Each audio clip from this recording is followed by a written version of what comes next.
waxa uu ku dhashay indhoolanimo haddana waxa uu qoray kitaabka ugu saxsan qur-aanka dabadii. waxa uu ahaa qof uu Ilaahay ugu deeqay fahmad dheeriya, waxa uuna gaaray Bukhaari heer ay dadkii la jiilka ahaa qaarkood yiraahdaan haddii aan awoodi lahaa inaan cimrigayga ugu siyaadiyo cimriga Bukhaari waan ugu siyaadin lahaa, oo anigu dhimashadeedu waa nin dhintay oo kaliya, balse Bukhaari dhimashadiisu waa aqoon baaxad leh oo dhimatay.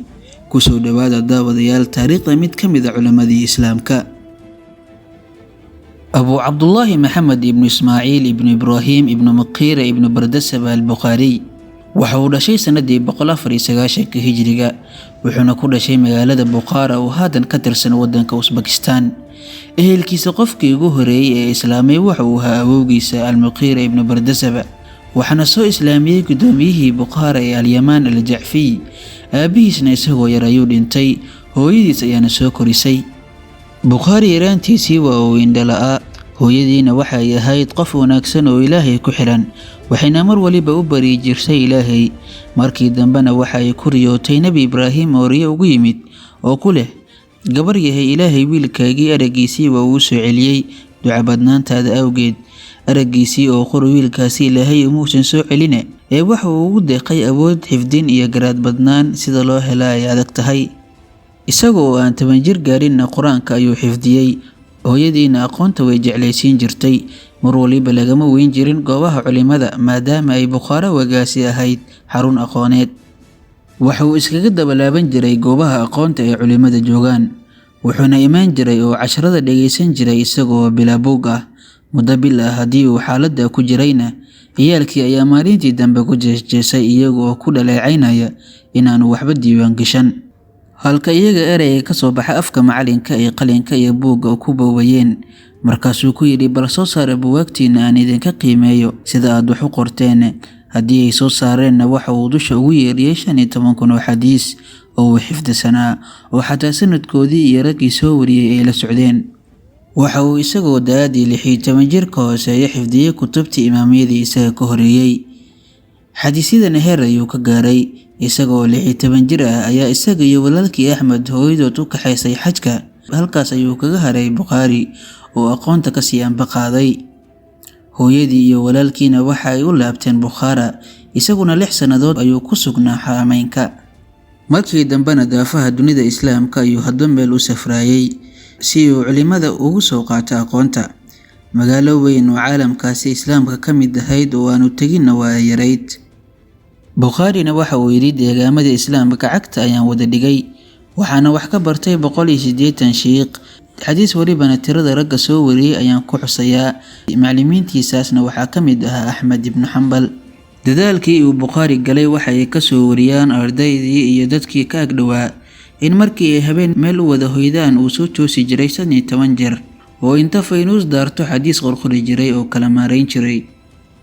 marka uu xadiisida aruurinayo dadka uu ka aruurinayo xataa nasabkooda iyo heerka fahankooda ayuu qiimeyn jiray, oo qofkii uu ka shakiyaa ma uusan ku dhihi jirin waa beenlow iyo waa uu hal abuuray ee waxa uu oran jiray heber hadalkiisa tuhun ayuu leeyahay.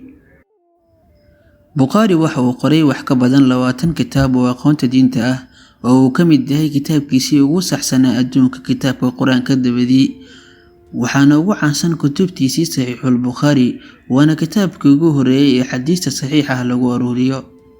wuxuuna waday alifidiisa 16 sanadood, xadiis kastaana ilaa uu weyse qaato 2 ragcadoodna tukado oo istighfaaraysto kadibna ku qanca ma ahee ma uusan qori jirin. waxa uuna ka kooban yahay kitaabkaasi 2275 xadiis oo saxiix ah. xadiisyadaasi koobanna waxa uu kala soo dhex baxay 600,000 oo xadiis oo horay u hayay. sooyaalka Islaamka kuma xusnanin isaga u dhigma marka laga eegayo dhanka awoodda xifdiga iyo sawirka baaritaanada dhibta badan, iyagoo arrimaha u sahlayay baaritaanada ay aad u koobnaayeen.